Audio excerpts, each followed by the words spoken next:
Every night, countless truckers vanish into stretches of highway that don't exist on any map, swallowed by dead radios, glitching clocks, and headlights fading into pure blackness. These aren't campfire tales, they're real routes, real logbooks, and nights so wrong that most companies refuse to talk about them at all. Tonight on Mysterious Clicks, you're not just listening to stories, you're riding shotgun on 5 of the most disturbing trucker horror stories ever told. So if you dare to stay till the end, hit subscribe and keep your lights on.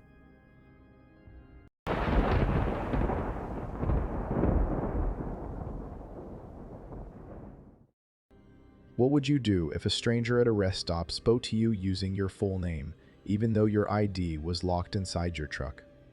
I've hauled freight across I-80 for 15 years now, 22 if you count the local runs out of Reno before I went long haul. That night near Ali, Nevada wasn't special at first. Just another midnight push through the desert. Fog came down thick around mile 130, the kind that swallows taillights whole. I pulled into the rest stop for coffee. Dispatch had me logged for a 15-minute breather anyway. The lot was empty. 3 sodium lamps buzzing overhead. My rig idled center lot. Just me, a rusted picnic table, and 1 vending machine flickering like it was on its last quarter. I stepped out. Gravel crunched under my boots. Air smelled like wet sage and diesel. Cold bit through my flannel, even though it was August. That's when my CB crackled in the cab. Door still open. Static at first. Then a voice cut through. Low. Male. Tom Riley. Eastbound. Mile 142. Produce load to Salt Lake. My full name. My exact route. Spoken clear as dispatch at noon. No one calls me Thomas Patrick Riley on open channel, not since my ex-wife filed those papers. Buddies know me as Ghost Freight. Dispatch uses my handle or plate number. I walked back to the cab fast. Keyed the mic. Who the hell is this? You got the wrong rig. 10 seconds of static. Then it came back. Same voice. Tom Riley. You're late on the Reno log entry. Forgot to punch the tatch at Battle Mountain. Ice ran down my spine. That logbook sat unopened on the passenger seat. Ink still wet from Battle Mountain at 9:47 p.m. No one saw me scribble it. No cameras at that fuel stop. I hadn't even called it in yet. I scanned the lot through the windshield. Fog pressed against the glass like it'd wait. Then I saw him by the vending machine. Tall guy, 6'4" easy, parka, too bulky for desert nights. Hood up, face half in shadow. He fed a coin in. Can dropped. He didn't grab it. Just stood there. I killed the engine. Stepped out again. Kept my distance. 10 feet. Evening. He turned halfway. Jaw in shadow. Eyes catching the lamp glow. Rough night out there. Yeah, fog's a killer. I nodded at the machine. That yours? He smiled. Teeth too white for someone standing in a dead rest stop at midnight. You're Tom Riley, hauling 38,000 pounds of tomatoes and citrus to Salt Lake City Farmers Market. Drop 0800. My lungs forgot how to work. Not just my name. Load manifest. Exact weight from the scale ticket in my door pocket. Bill of lading sealed in the sleeper. How do you? Safe roads, Tom. He pocketed the can without opening it. Turned. Walked straight into the fog. 5 paces and he was gone. No footsteps after that. Just white. I locked the doors. Hands shook starting the engine. Rumbled back onto I-80 eastbound. Fog clung to the windshield like smoke. 10 miles ticked by. I started breathing normal again. Then the CB hissed alive. I hadn't touched it. Tom Riley. He knows you stopped at mile 142.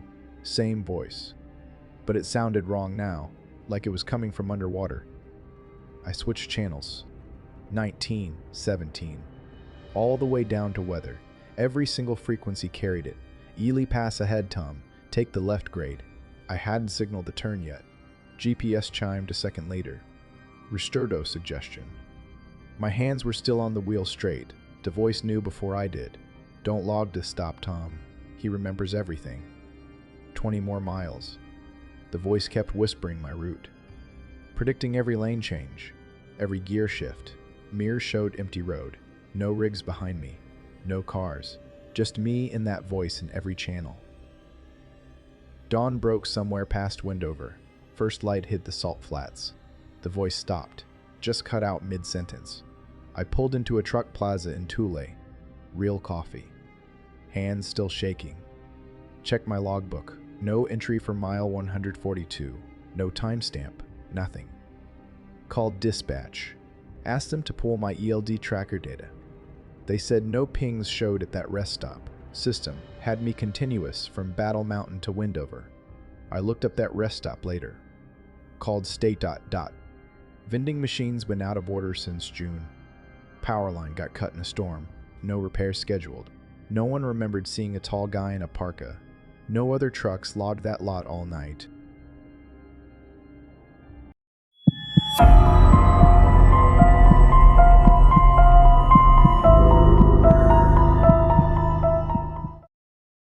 If you saw a child walking alone on the shoulder of a frozen highway in the middle of a blizzard, would you stop?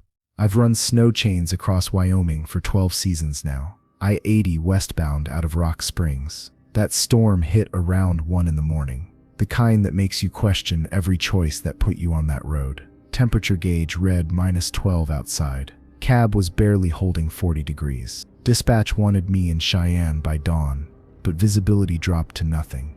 Snow piled hub deep on the shoulder.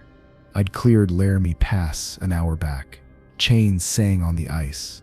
Eyes burned from staring at white on black. Mile marker 313 came up in the headlights. Dead zone between nothing and nowhere. No exits for 47 miles either direction. That's when I saw her, tiny figure on the shoulder, maybe 8 years old. Red winter coat whipping in the wind. Little backpack dragging through the snow. No adult. No car broken down on the shoulder.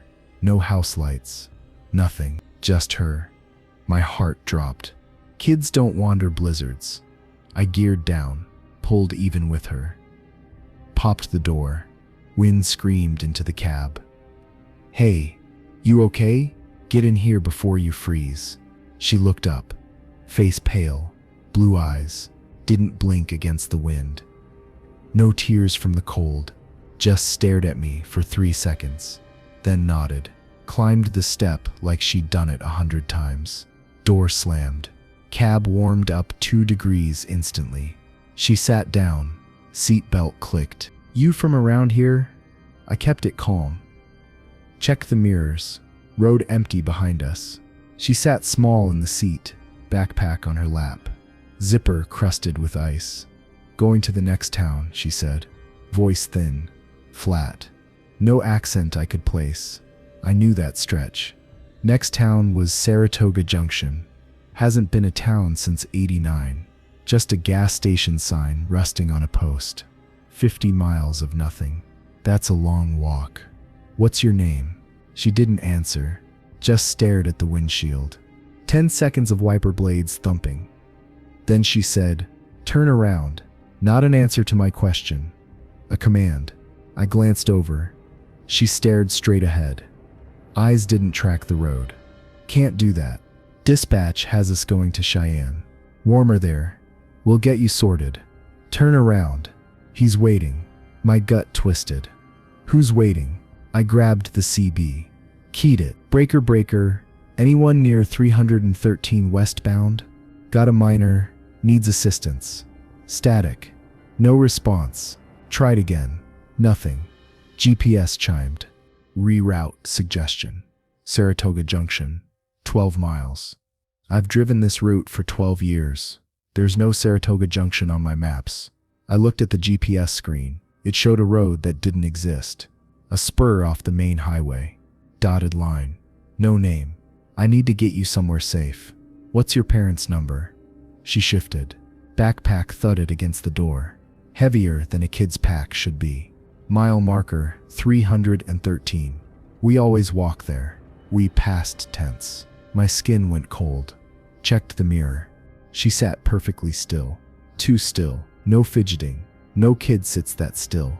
I hit the dome light. Seatbelt was buckled tight across the seat, but she sat outside it. No click. No weight on the suspension. "What is this?" My voice cracked. She turned, looked at me in the mirror. Not at me directly, Just the reflection. Mile marker 313. We always walk there. Always. The windshield iced over. Solid white. No melt from the defroster. Temperature inside the cab dropped. I could see my breath. Radio crackled. Not CB. AIM static. Voices layered over each other. Children's voices. Don't stop this time. She needs a ride. Turn around. Turn around. Turn around. I cranked the heat. Slapped the defroster.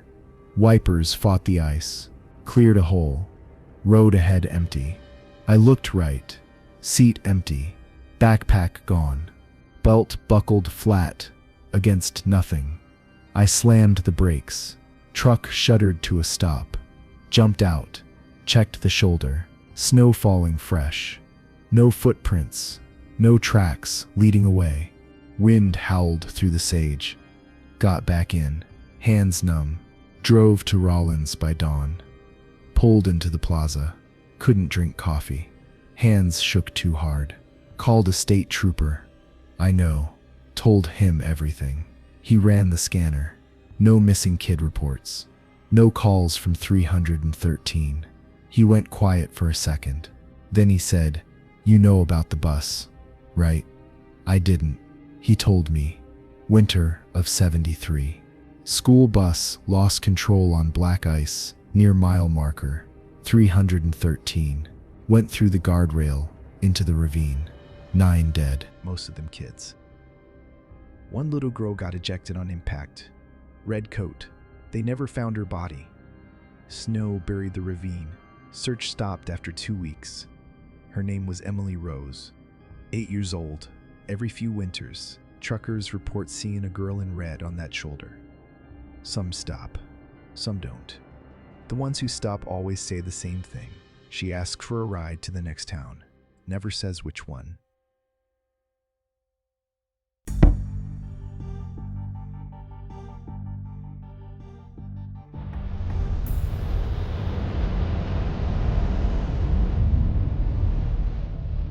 Have you ever hauled a sealed refrigerated trailer and wondered what's actually inside?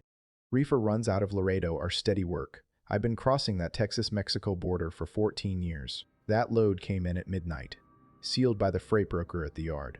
Paperwork said medical supplies, El Paso General Hospital, 42,000 pounds, hazmat waiver stamped. I signed, didn't ask questions. That's the job. Hook up, drive, drop, get paid. Hook the reefer to my tractor. Refrigeration kicked on. Set to 28 degrees. Everything normal. Pulled out onto I-10 eastbound. Border Patrol checkpoint at Fabens waved me through. Didn't even look inside. Just checked the manifest and sent me on. That's when I heard the first scrape. Faint, like fingernails on wood, came from the front of the trailer. Right behind my sleeper cab. I turned down the radio. Listened. Nothing for 10 minutes. Then it came again, long, dragging, like something being pulled across the floor. Hour into the drive, the scrapes got rhythmic, every 10 minutes, then every 5. Then I heard the thud, something heavy dropping, then rising, like someone pacing. I keyed dispatch, reefer running smooth, load secure. No one responded. 2 hours in, the temperature inside the trailer started dropping on its own. Gauge read 18 degrees. I hadn't touched it. Then the smell hit, sharp, chemical, like ammonia, but underneath it something else, copper, metallic, the kind of smell that sticks in your nose. I cracked the window. Fresh air didn't help. It was coming from the vents, from the trailer. I banged on the side panel. Hey, load shifting. The thud stopped. 30 seconds of silence, then 2 thuds, slow, deliberate, like a response. Dawn came up over the salt flats. Light hit the trailer. That's when I saw it. The rear door hinges were weeping. Thin red trails froze halfway down the frame. Blood. Fresh enough to still be wet at the source. I pulled over, checked the paperwork again. Sender, Biomed Solutions, Nuevo Laredo. I pulled out my phone, searched the company. Nothing. Tried the broker number. Disconnected. Tried dispatch. No answer. Got back on the road. The thuds matched my speed now. Every time I shifted gears, they shifted rhythm. Every time I braked, they stopped. It felt like the load was listening. learning. Pulled into a truck stop at Fort Stockton. Fuel up. Needed to think. Old driver at the next pump looked at my rig, looked at me, shook his head. "Smell that," he said. I nodded. He spit. "Seen it before. Don't open it. Just drive it where it's going and forget you ever hauled it." He walked off before I could ask what he meant. Back on I-10, the reefer alarm started blaring. Low refrigerant pressure. Temperature spiking. Then dropping. Cycling wild. I couldn't control it anymore. The thuds turned into pounding. Fists on metal. Boots. Something marching inside that trailer in time with my heartbeat. I pulled onto the shoulder at mile marker 472. Middle of nowhere. Desert. Silence except for the reefer unit chugging. I grabbed my bolt cutters from the toolbox. Walked to the back. Hands shaking. Cut the padlock. It fell into the dirt. I grabbed the handle.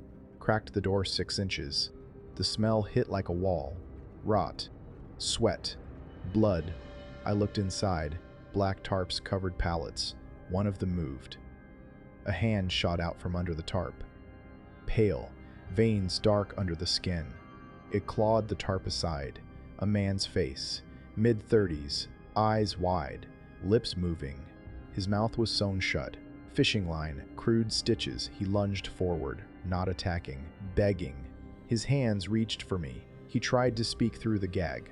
I caught 2 words. Drive. And please. Behind him, the tarp shifted. More shapes. More bodies. Not cargo. People. Alive. Barely. Stacked like freight. I slammed the doors. Locked them. Ran back to the cab. Drove. Didn't stop until El Paso. Pulled into the delivery dock. Yard supervisor took one look at the rig and called someone. Not hospital staff. Cops. Federal agents. They cleared the lot, took my statement. No charges. Broker disappeared. Biomed Solutions never existed. The people inside, I don't know. They didn't tell me. Told me to forget it.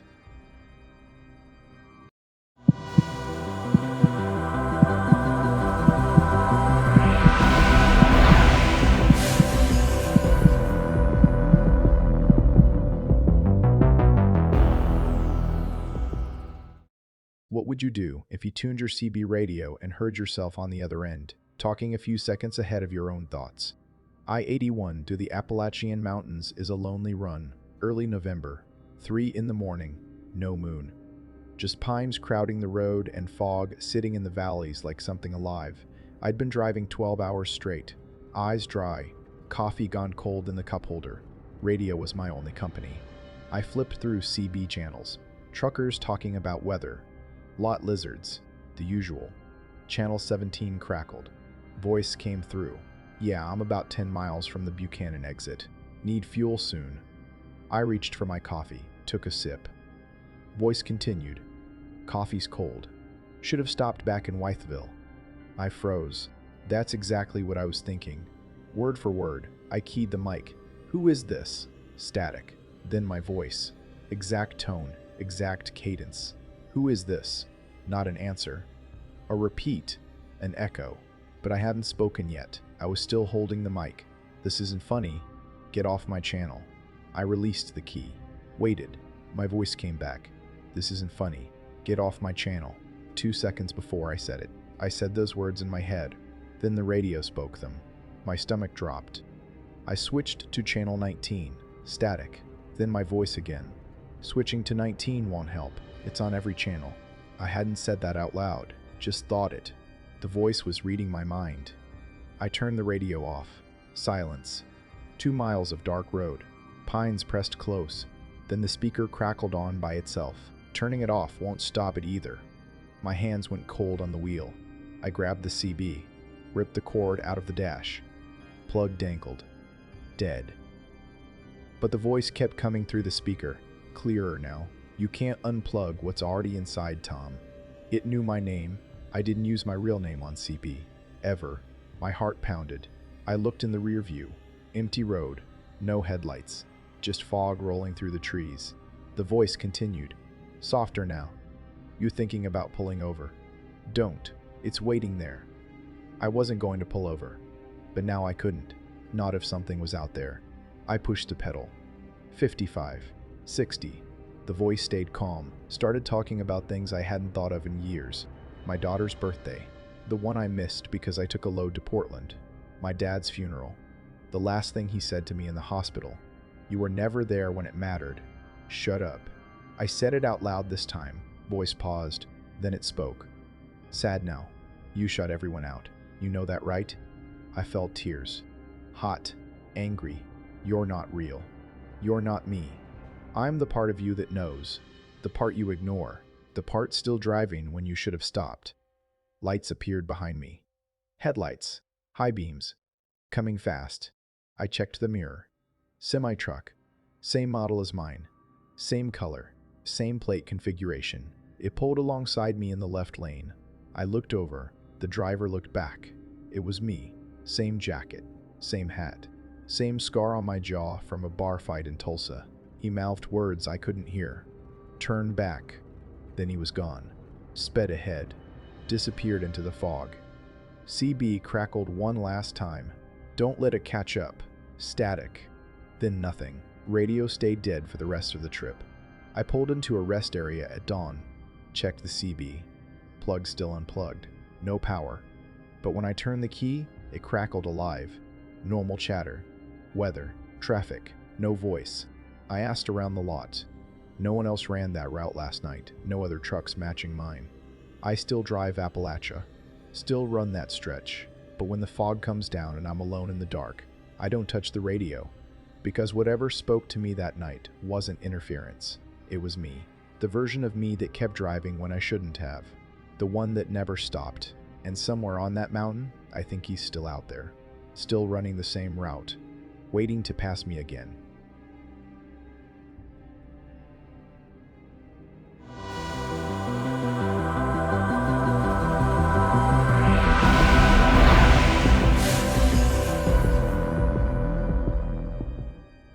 What would you do if every time you tried to sleep in your cab, you heard breathing underneath your bunk? That didn't match your own? Stop 47 sits off I-10 in southern Arizona, between Tucson and the California line. 40 miles of desert scrub and nothing else. I've stopped there maybe 50 times over the years. Never had a problem. Just a place to catch 4 hours before the next push. That night, I pulled in around 2 a.m., dead tired. 18-hour haul from El Paso. Eyes burning. Back aching. I needed sleep. The lot was empty. Just my rig, under one flickering light pole. Vending machine humming in the corner. No other trucks. No cars. Wind pushed tumbleweeds across the cracked asphalt. I killed the engine. Silence pressed in. Desert silence. The kind that makes your ears ring. I climbed into the sleeper. Pulled the curtain. Kicked off my boots. Stretched out on the bunk. I laid there listening. Highway hum in the distance. Wind scraping sage against rock. My own heartbeat slowing down. That's when I heard it. Breathing. Slow. Deep. Rhythmic. Coming from directly underneath the bunk. I froze. Held my breath. Listened. There it was again. In. Out. Steady. Like someone sleeping right below me.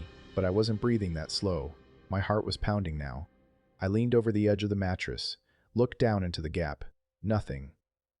Just shadows and the metal tool storage underneath. But the breathing continued. Clear as day.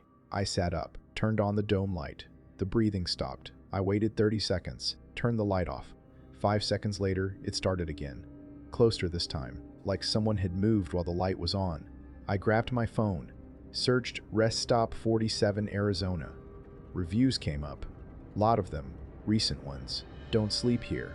Heard knocking under my truck all night. Something's not right about this place. One review from 2 months ago. Heard breathing under the cab. Checked 3 times.